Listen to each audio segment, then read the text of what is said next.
A men's prison inside a female prison. I know, but that's just how screwed up things have gotten these days. Well, it looks like speaking of screwed up, the WNBA's absurdity with their trans agenda is about to sink big time and in the best way possible. And finally, a dog that only reacts to one sound.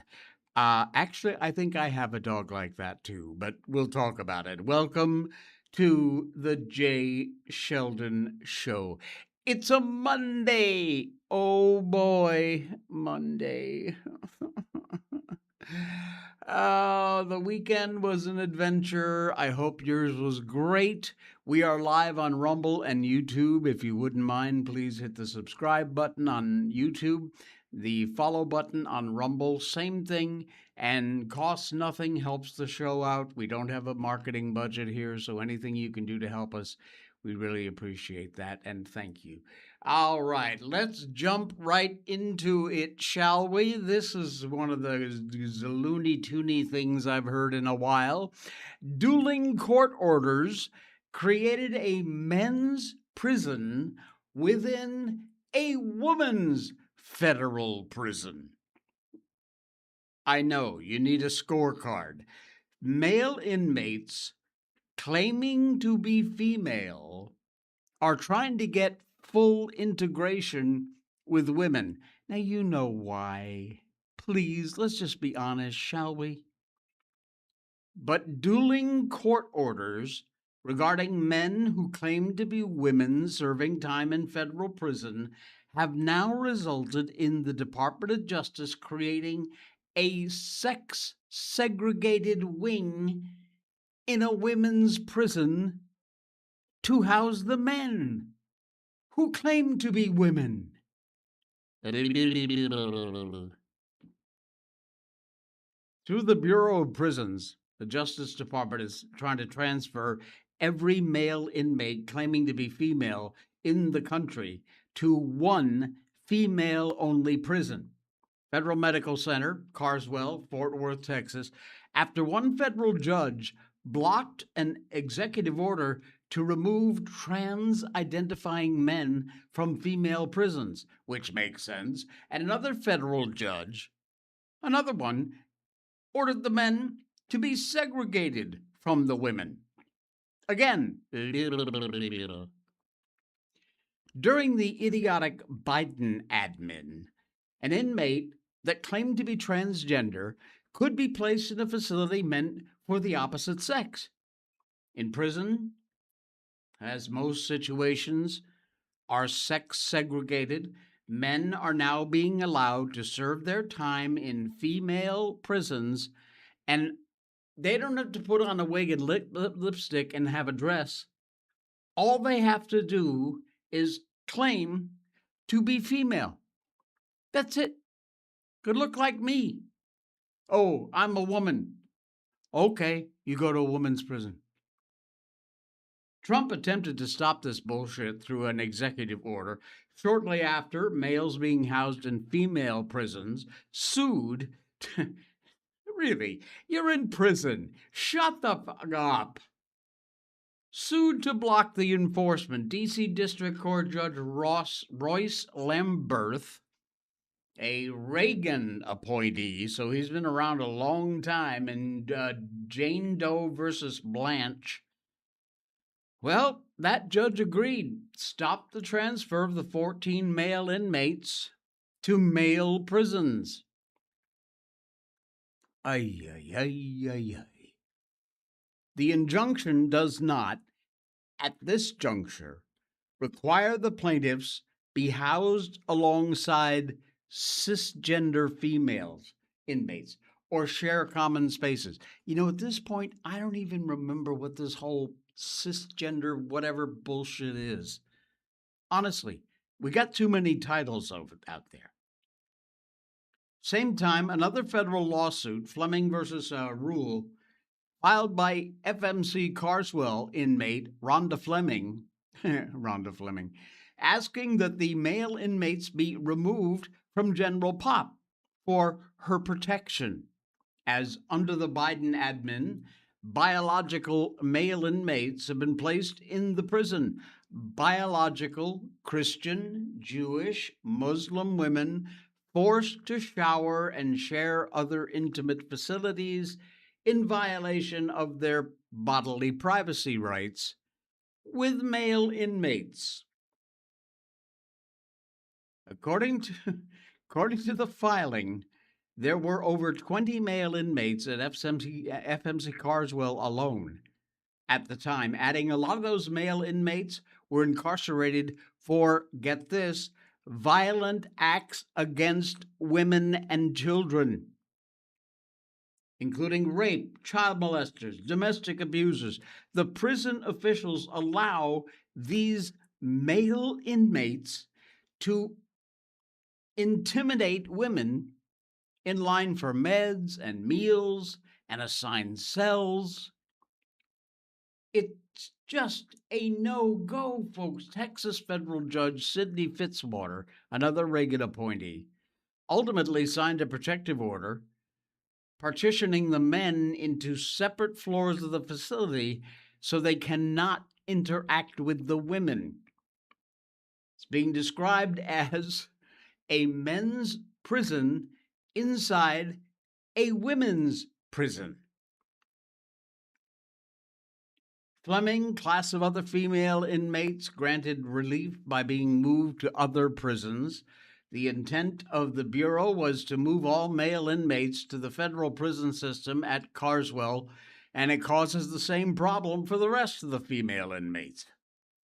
Transferring all the male inmates to one single facility while those court battles seem to continue on is a rather creative, if not temporary, solution to the ultimate problem, which is trying to segregate inmates by sex, as they should be. The male inmates? Oh, of course, they want full integration with the women. They filed through their attorney, a National Center for LGBTQ Rights, and the GLBTQ legal advocates and defenders, an emergency motion asking essentially to ignore the ruling in Fleming and enforce the Jane Doe ruling.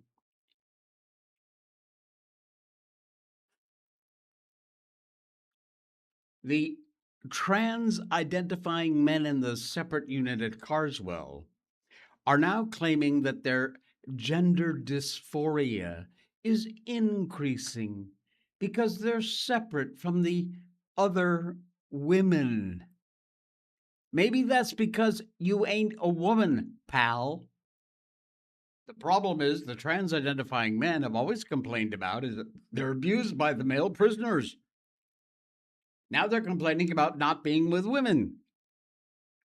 Founder of Women to Women, a nonprofit that helps women re-enter society, said women are not support animals. Carswell, along with its male counterpart facility at FMC Fort Worth, turned into a transgender surgical center during the Biden years. Other courts involving Lambert that maintain these inmates' abilities to keep receiving hormone replacement drugs. Well, ain't that nice? And on, and so it goes. Good morning, Marilyn. Hello there. And Danny, good morning. First day of school tomorrow. We are all not ready. Already the first day of school. It's only the 10th of August. What the hell? What happened? Okay, I'm old as the hills. But we always went to school like the first Monday after Labor Day, whenever that was. It was always September. But in the beginning of August? That's nuts. Wow. Good luck with that. Dang. All right, let's keep going on this transgender gender crap because here we go. Texas Children's Hospital, you've heard that name before. They are now admitting to years of serious lies in a settlement over transing kids. To pay for transgender procedures for children, Texas Children's Hospital and its providers pretended that those children had illnesses they did not have. Then they billed the insurance companies for the fake illnesses, which ultimately the money was used to transition them. Oh, yeah. Oh, this gets really bad. Legacy media very carefully avoiding the point, but Texas Children's Hospital has just formally admitted to deceitful and potentially fraudulent behavior during the years they spent providing illegal, sex rejecting medical procedures to children. They lied repeatedly and aggressively, and they've been forced to say so. The announcement in May of a settlement between TCH and both the Department of Justice and the Texas AG office was a bit premature. That agreement in May was an agreement in principle to a set of topics that still required negotiations to produce a signed and executed agreement. Well, that final agreement has now been signed and released, and it is unbelievably damning. As a summary filed in federal courts, this is what it reads. Listen to this. This case concerns fraud on Medicaid, Texas Children's Hospital, and doctors there providing gender-affirming care to patients in violation of Texas's Medicare program requirements and by attributing treatments to false diagnoses. Those patients, primarily part of TCH Plan, a Medicaid-managed care organization, which knowingly or recklessly failed to stop the fraud. These entities and doctors who committed the fraud violated the False Claim Act and Texas Medicaid Fraud Prevention Act. Now, you can read the whole complaint, the settlement arguments in the case. There's an announcement from the Burke Law Group. You'll find it there on the web. The coverage in publications like the Houston Chronicle, all they say is TCH has agreed to stop providing transgender procedures. Not a word about the lying and how they paid for it. The probe into the hospital was expanded in 2024 after a nurse alleged the hospital's obscuring its care for transgender youth by intentionally miscoding patients. Ain't that nice? No longer an allegation. It's right there, and TCH has admitted to it.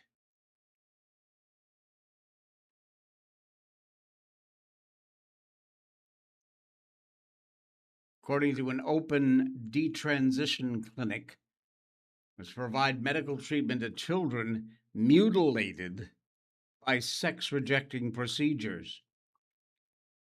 The hospital's going to pay $8.5 million to the state of Texas and an additional $1.7+ million to Savidej, the former TCH nurse, while also making a separate payment in an undisclosed amount for her attorney's fees and legal costs. That will very likely mean very little to a hospital that has an annual reported income of somewhere over $3.8 billion. Yeah. Total assets, nearly $8.5 billion.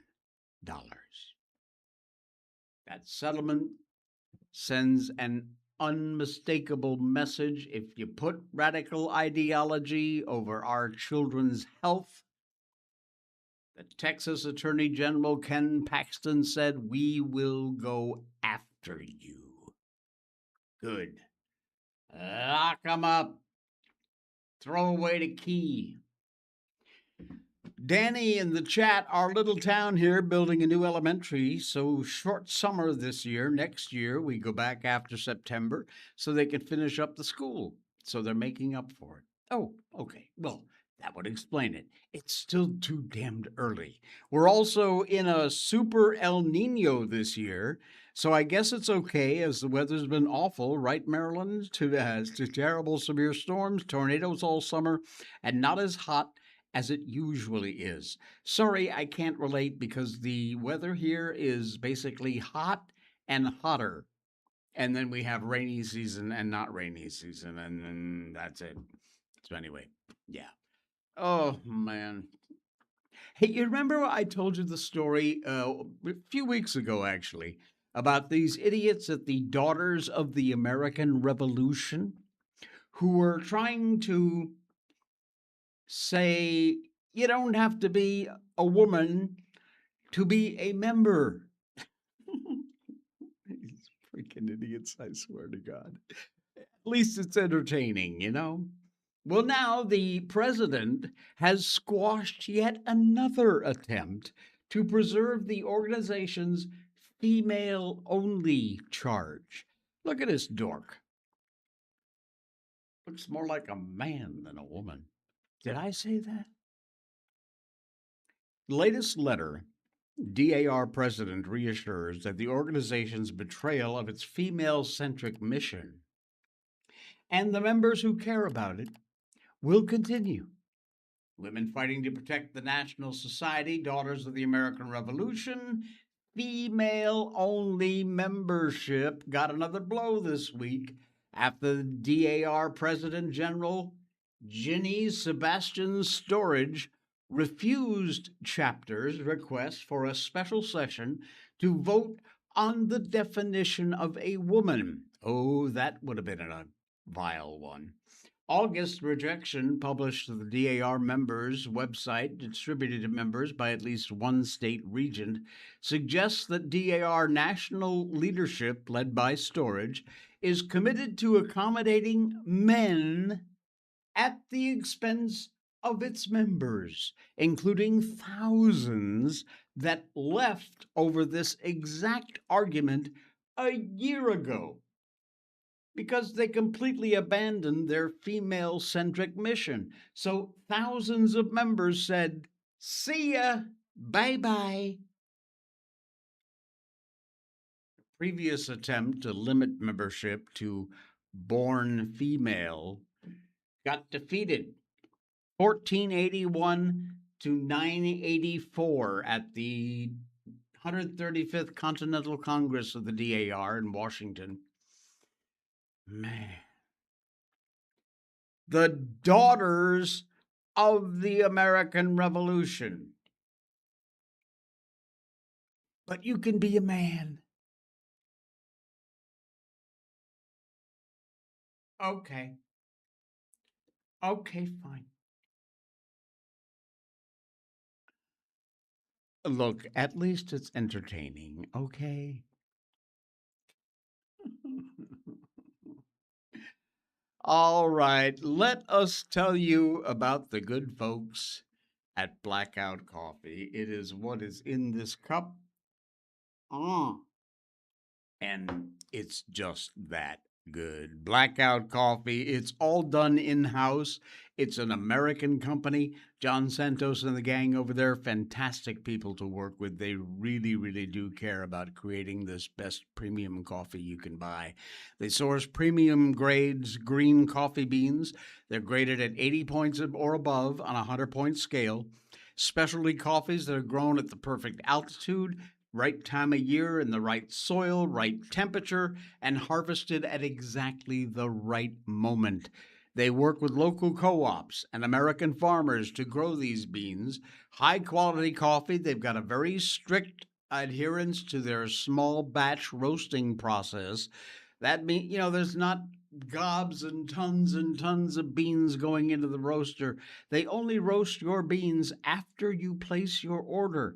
Then they get them shipped out within 24 to 48 hours. It's a very quick process, and they are fresh when they get to your house. Now, if you cannot grind your own beans, no problemo. They will offer you ground. They'll grind them for you on most of their most popular roasts. So check it out. There's a little pull-down menu, and you can get your beans ground for you. Flavored coffees that are beyond compare. Cold brew, instant coffee pods, of course.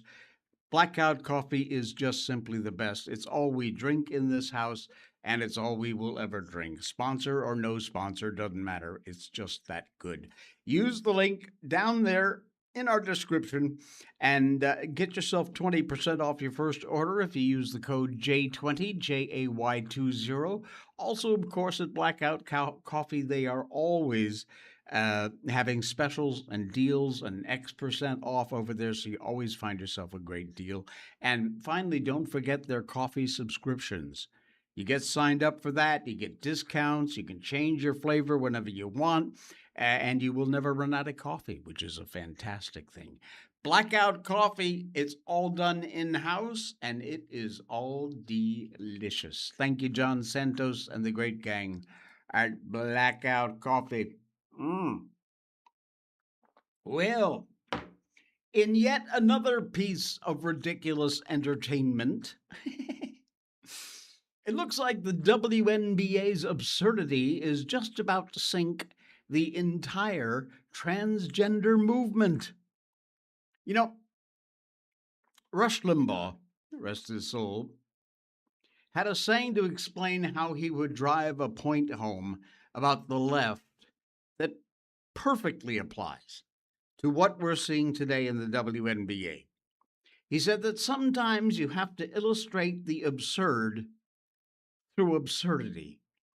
In other words, you take the left's premise to its ultimate conclusion to more fully see just how screwed up they really are. It would be a perfect description of how the WNBA is totally blowing its current men in women's sports crisis. It's getting more and more absurd daily. We now have former NBA stars declaring their intent to enter the WNBA draft as women. No, I'm not kidding.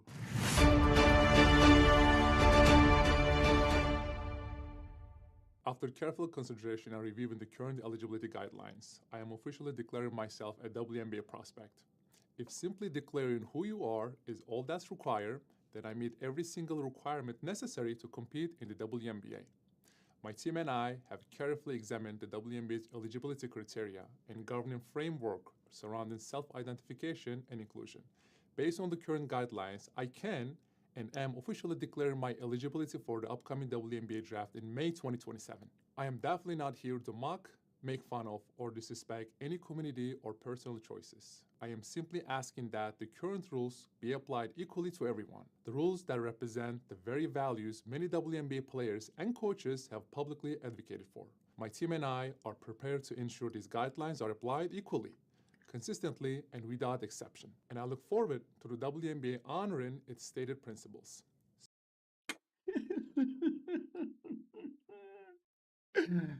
That's that is Inez Cantor. And he wasn't the only one. Oh no. Oh, earlier this week I made the announcement. I'm transgender. I'm a woman. I identify as sometimes identifying as a woman for purposes of basketball, professional basketball. So I'll be declaring for the WNBA draft in 2027 as well. I mean, I think I'd be unstoppable. But I'm a team first guy. I'm a pass first kind of player. I do the little things. I led my team in all 5 major stat categories at Iowa State University. So I do a little bit of everything. I'll do whatever the coach needs me to do. I'll do whatever the girls need me to do. This is beyond. He's 6'8", by the way. Rush Limbaugh would be very proud of these guys, illustrating the absurdity through absurdity. But what makes it all truly absurd is the amount of reality involved here. Both Royce White and Inez Freedom are simply following the rules that the left has created. In the process, they can legitimately claim to have a shot at getting a roster spot in the WNBA. It's not just that, it's the reaction they're getting from the left, which in unison is saying, "No fair, you can't do that." The left forgets that, yes, in the past, you couldn't do that. But now, thanks to the left, you can. And the WNBA has not taken a hard line on any of this yet, which is not only hurting the league, but it's also hurting the transgender movement. You see how that's coming around to slap them in the ass? Which they might enjoy, but that's another topic for another day. Reports are the league is now reaching out to their teams to address this ongoing discussion about transgender athletes in women's basketball. The commissioner of the WNBA, Kathy Engelbert, said, "I know many of you have received questions in recent weeks regarding transgender athlete participation in women's basketball, and I expect this topic will continue to receive significant attention." According to the reports, a task force of team presidents and general managers going to take up this issue in the future. And all this comes on the heels of the flare-ups of the exact same issue. Most recently sparked by Indiana Fever player Sophie Cunningham, who said loudly and proudly she is against men playing in the WNBA, and for some reason that received by the NBA as a controversial statement. We can't have that, although the league wouldn't even exist if it wasn't for the W in its name, which, check me if I'm wrong here, but I'm pretty sure it stands for women. Cunningham said, "I got a lot of negative feedback about me hating trans," and I'm like, I never once said that. I think I'm here to extend love, but I also think that love is truth, being honest. And I want to protect young girls in a locker room or young girls in sports who shouldn't have to go up against biological men. You think? So, in doing this, and you're right, Danny, that guy has an incredibly deep voice.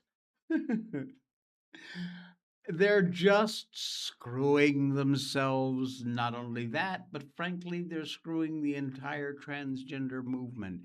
So you guys just go right ahead. You go ahead and knock yourselves out. Idiots. Absolute idiots. And speaking of idiots, you see, we got a bit of a theme going here. Yeah, it's Idiot Monday, is what it is. Because here's the latest one. AOC has frozen her eggs. And somehow she's turned that into a political production. Now, there are a whole lot of reasons why I find Alexandria Ocasio-Cortez incredibly unattractive. And no, before you say anything, I do not want to date her. I don't. But anyway, she posed, "If Republicans are mad they can't date me, then they can just say that instead of projecting their sexual frustrations onto my boyfriend's feet." Now, AOC's eyes have supplied meme makers for years of material, and yeah, I know it's a cheap shot. Her face really isn't the problem. The concern is in the performance. States. Moronic Monday is right, Danny. AOC, who represents New York's 14th congressional district, announced that she's begun freezing her eggs. And then she filmed herself administering a hormone injection and sharing it with the world. Hold on. Could we? Okay. I really don't want to play this, but maybe you need the laugh. Don't be weird about this, even though I know all of you will be. Okay.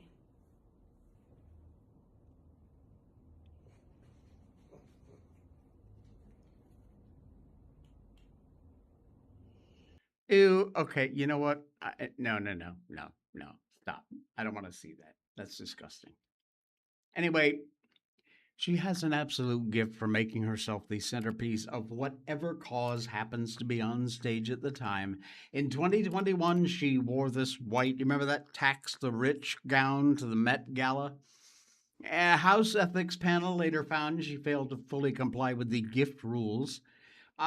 Also, one criticism that I've loved over the years, the famous 2018 photo did not show AOC staging tears beside an empty parking lot as the viral version claimed. There were, in fact, cars in the lot. Remember that? Remember this one? There you go. Crying at the gates. The larger complaint doesn't need the main. AOC understands the camera better than a whole lot of other politicians. Anger gets photographed, and so do tears, and so do dresses. And so now, apparently, fertility injections get filmed and posted and discussed and folded into the political brand. How nice. We don't care, Alexandria. The next act, asking whether a 2028 presidential run was realistic, AOC said, "I haven't ruled out the possibility." Asked whether she might challenge Chuck Schumer, she replied, "Anything's possible at this juncture."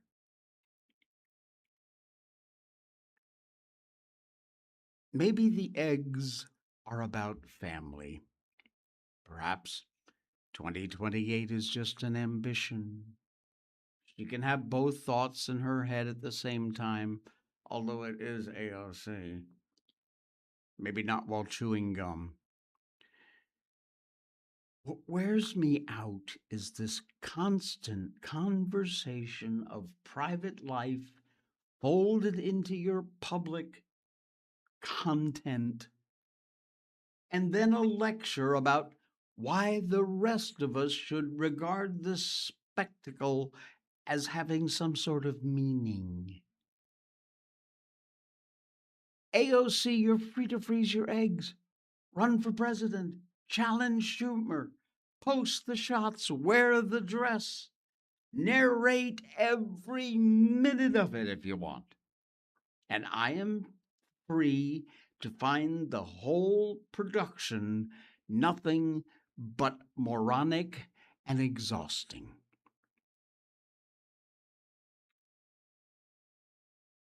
Freezing your eggs turned into political fodder. Did you hear Carmela's latest?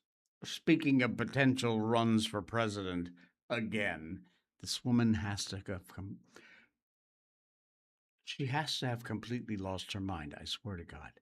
Carmela's rather bizarre remarks about ruthlessness set off some rather sonic alarm bells across the country. Hard to believe that the Democrats would even consider running Kamala Harris for president again, since her last disaster worked out so well.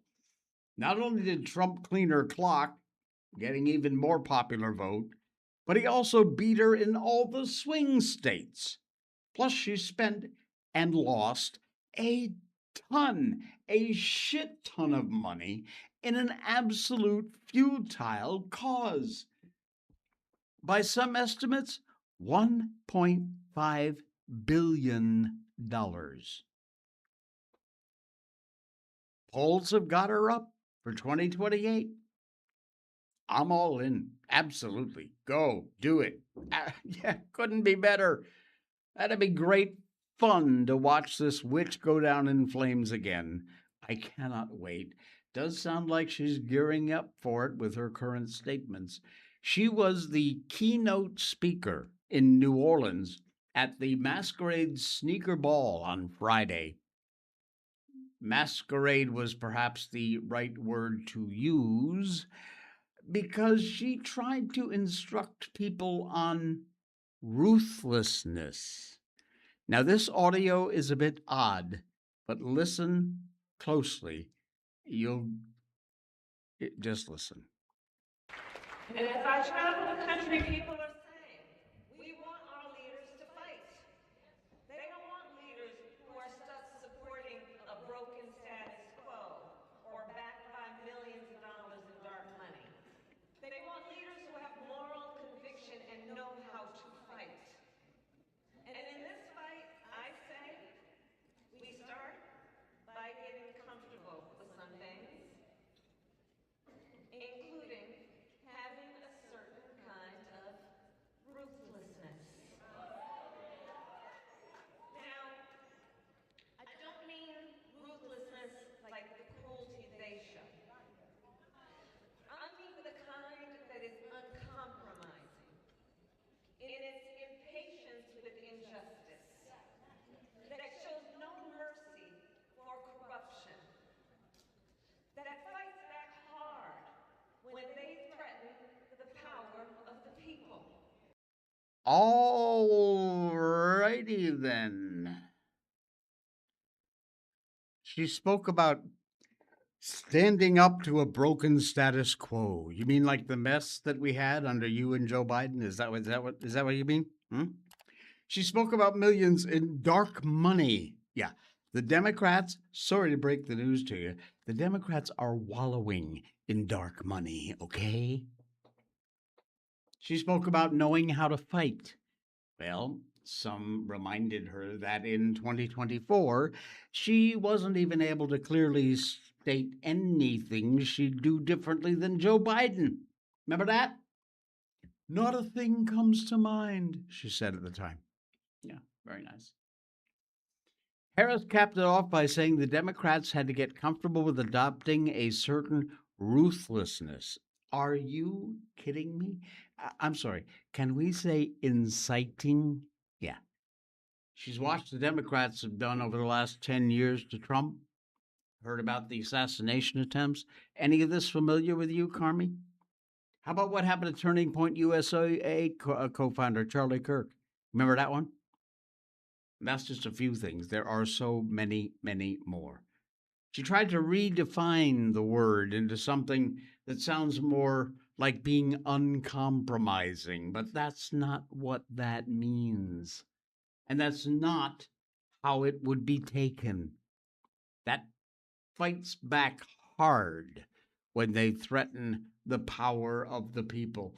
What does that even mean? Again, sounds like nothing but an incitement. Better back it down a bit, Carmi. It ain't gonna work. And this is what she's focused on. It's always what they have been focused on for the last 10 years, fighting Trump and Republicans to try to grab power. That's it. They never concentrate on how to make things better for the American people with good policy. That's why she was not able to ever articulate any kind of a decent idea of what she intended to do if she won. Not a word, not a peep, nothing. Which is exactly why she lost. All she ever talks about, again, another word salad of jumbled buzzwords she thinks sounds like she's actually saying something, when actually she is saying a whole lot of Nothing.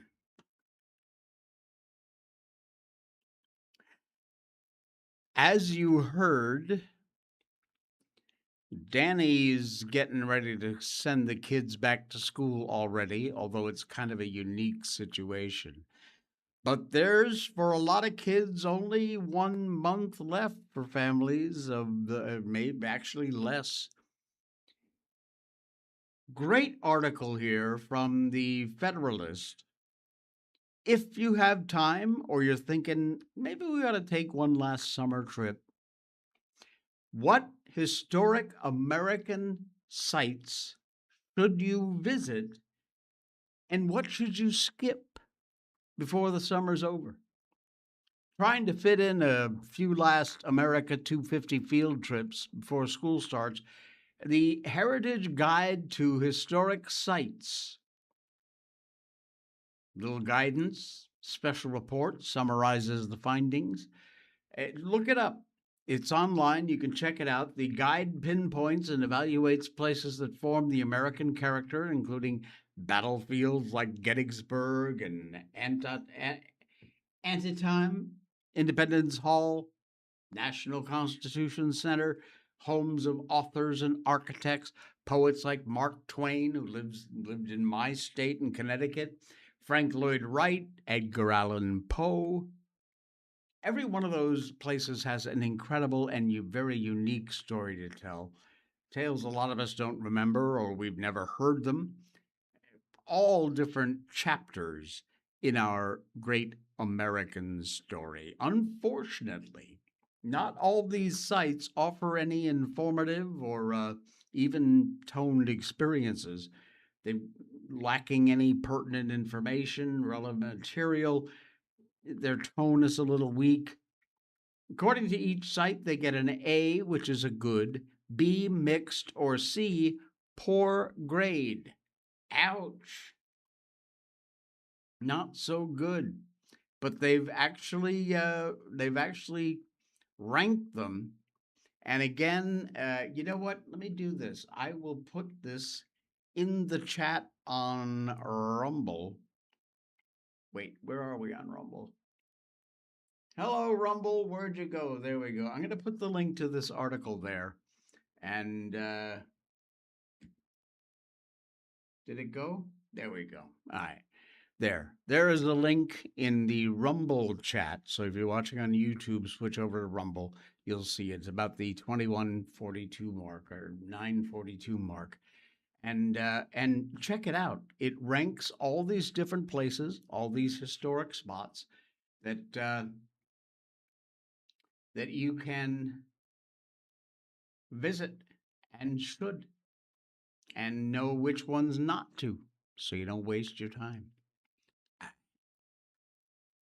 As you know, and if you've been watching this show for any length of time, you know that we've got the most adorable little Shiba Inu baby.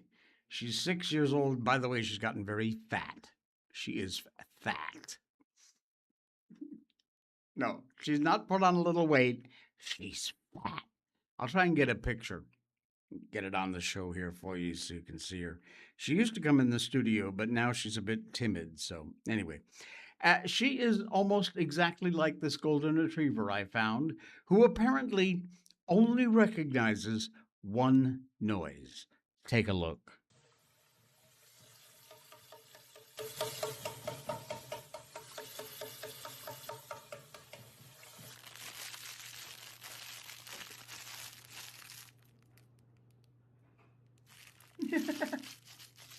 Nothing.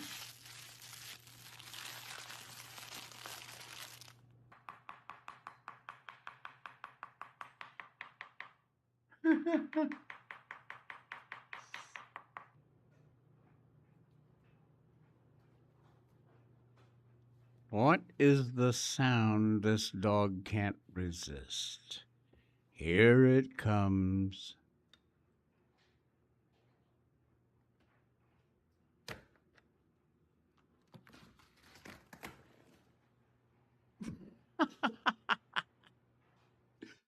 It's walk time. we Miko has this thing about treats. She absolutely loves her treats. We've got bags of different kinds. She loves them all. And we keep them in one specific drawer in the kitchen. Well, the problem is it's the same as say that right next to it is a silverware drawer. So when she hears the sound of that drawer opening, shoo, she's on it like a lightning bolt. If you open the other drawer, it sounds the same. And as soon as you open it to go get a fork or a spoon or a knife, she's right there. So you wind up giving in and giving her a treat, which is why I guess we're responsible for her being so fat, fat, fat, fat. All right. We're done, folks. Thanks for popping by. Appreciate you being here. Please donate to the show to keep us free and keep the lights on. There's a PayPal link in the top of our description. Also, of course, Patriot Mobile, Blackout Coffee, Ground News. They're all there for you. You can make a purchase, helps the show out also. And yeah, enjoy the rest of your Monday. I will see you all right back here again tomorrow morning for the Tuesday edition of The Jay Sheldon Show.